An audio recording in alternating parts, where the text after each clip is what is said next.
And you want to make sure, of course, you have your rake started on as well. For the side, just like the bottom, about a ½ inch out over the drip edge.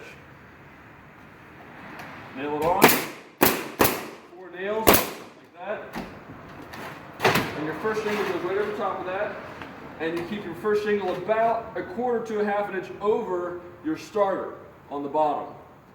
On the edge, you want to keep it flush with this, so that when people are looking up, they see this nice straight edge of this starter and not your cut shingle edge. So keep your shingle edge the same as your starter, but on the bottom about 1/4 inch to a ½ inch below your starter. Just like that. As you see here, I've got my set that I cut.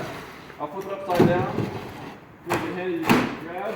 I just pull each one down one at a time, and nail it on. Now, a couple things with nailing. By default, you want to bring your shingle to what's called the exposure line.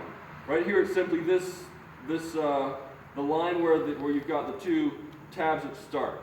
Of course, down below your shingle, below your nail line. So you bring it right down to the exposure line. And of course, you want to watch out for your snapped lines. You should always have a line on the second shingle you're putting on. So you know when you got the second shingle ready to put on, it should match up with your snapped line. Right here I've got it, it's pretty faint, but you can see it right there.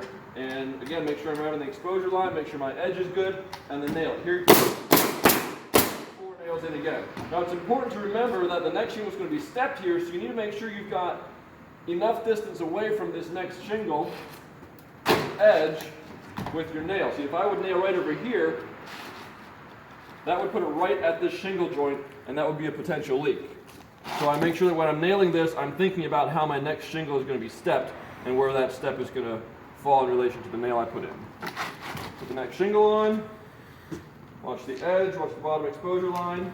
I'll put 3 on, and of course, it goes without saying, it's very important, actually let's cut it there.